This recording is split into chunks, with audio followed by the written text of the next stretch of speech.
got to work, he goes, Kevin, I have a question for you as the author of this piece. So I was like, go ahead.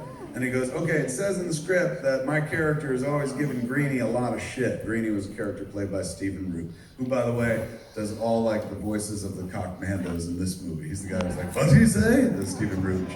So he goes, I'm always giving Stephen Root a bunch of shit, and I don't understand why. There's no reason in the script why I should be stepping on his dick so much and stuff. He's going, so I was really having trouble with it, but I want you to know that last night I came up with a backstory. And I wrote a complete backstory, 6 pages on why Greenie trips my nuts so hard and shit.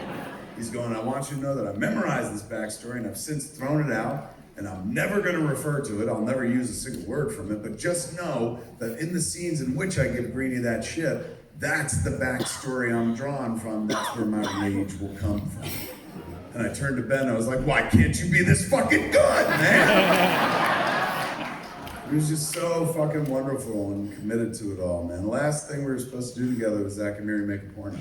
He was supposed to be the guy that sells in the building. Tom Savini wound up playing the role. And then Jerry, his manager, called me up and he's like, George's gonna call you in 10 minutes and he's gotta let you down. And I was like, oh, I said, don't worry, tell him to call, it's fine. Like, I ain't mad or nothing like that, are you kidding me? And George called me. He was like, Kevin, George Carlin. I said, hey, man, I hear you're not going to be able to join us. He goes, I'm not. I'm bummed out. He's got to work. I owe the government a lot of money.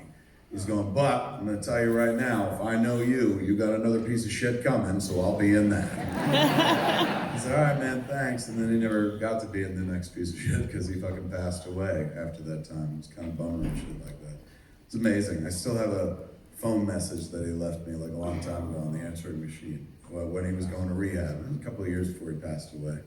Calls up out of the blue, he goes, Kevin, George Carlin, listen, I just want you to know, I'm going to rehab. He's going, I've been having a hard time with the wine and the pills, and I want to get ahead of it before it gets ahead of me. So I'm going to check in for about a week, do some work on myself, and then release myself into the world. And so if the press happens to call you and ask questions about it, you can tell them that I'm in rehab. I don't care. It's something I put right on Front Street. All right, man? I'll talk to you when I get out. Fuck the church. And he hung up.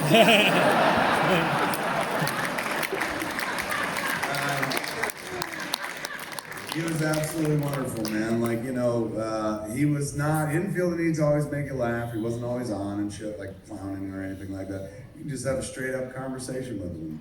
And I did. I had a lot of conversations with him where I was like, I can't believe I'm just talking to a guy who shaped so much of my existence. And I might not have ever met this fucking dude, but like, I breathe in rarefied air where I get to sit around and fucking talk to him and shit like that. It was magical.